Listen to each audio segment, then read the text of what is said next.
You ever look at a huge bridge or a skyscraper that just seems to pierce the clouds and wonder, what's really holding that thing up? I mean, it's more than just the concrete and steel you can see, right? Well, deep inside, there's this hidden guardian, an invisible force that's protecting our biggest structures. And today, we're going to find out exactly what it is. So what do you think is the weakest link? You might guess it's a huge support beam or maybe something deep in the foundation.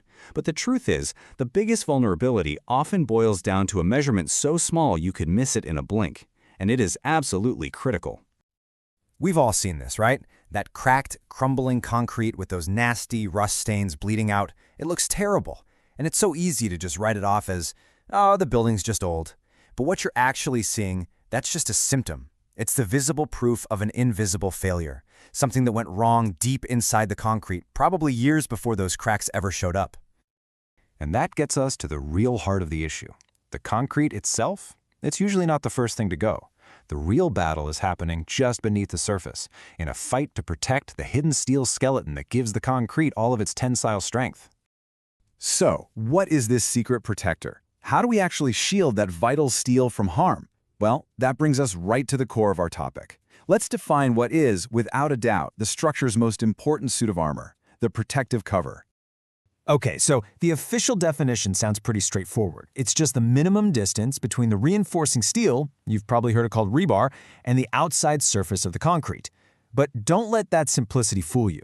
That tiny little gap is one of the single most important things that decides how long a structure is going to last.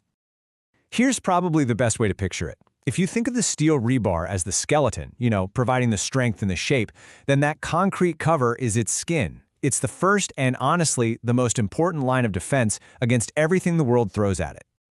So, why is this skin of concrete so incredibly important?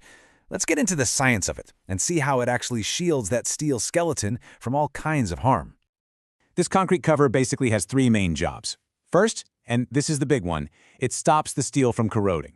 It makes a barrier that stops water and air from getting to the steel and turning it into rust. Second, it provides incredible fire resistance. It acts like a heat shield, insulating the steel so it doesn't get weak and fail in a fire. And finally, it protects the rebar from pretty much everything else, like salt from the ocean or de-icing chemicals on a bridge. This quote from an engineering guide, it just says it all. This is not some minor detail you can overlook. Incorrect cover is a direct path to early deterioration and reduced structural capacity. Basically, if you get this wrong, you're setting the building up to fail. So really, a structure faces one of two fates. Get the cover right, and you get exactly what the engineers planned for, a building that's durable, strong, and lasts its full lifespan. But get it wrong, and the future is pretty grim. You're looking at corrosion, concrete literally breaking off in chunks, that's called spalling, and a structure that becomes weak and fails way, way too soon. The stakes really couldn't be higher.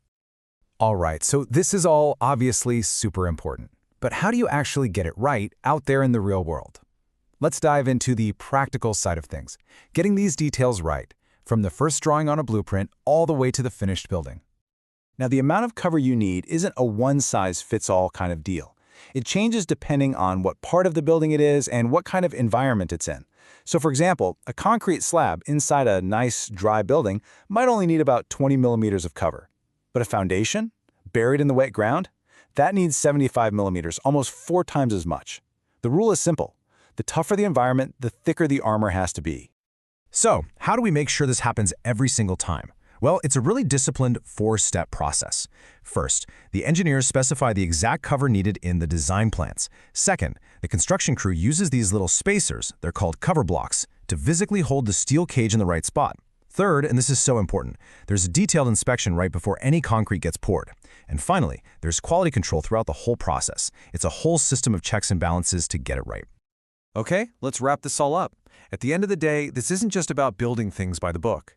It's about creating something that lasts. It's about building a legacy, and that legacy is built on a foundation of durability. 50+ years. What does that number even mean? Well, that's a pretty conservative guess of how much extra life you get out of a structure when this one tiny detail, the reinforcement cover, is done correctly. It's the difference between a building that lasts for just one generation and one that serves a community for many. And that really is the ultimate takeaway here. Getting these few millimeters of concrete in the right place isn't just about following some rule in a building code. It's a promise. It's a promise of safety to every single person who will ever use that structure, and a promise of longevity to the community that it stands in for decades to come. So the next time you're driving over a concrete bridge or standing inside a massive skyscraper, just take a second to think about that unseen guardian, that thin, protective layer of concrete that's silently doing its job. And it really leaves you with one final thought to chew on. How many disasters are prevented every single day by the tiny details that we never, ever see?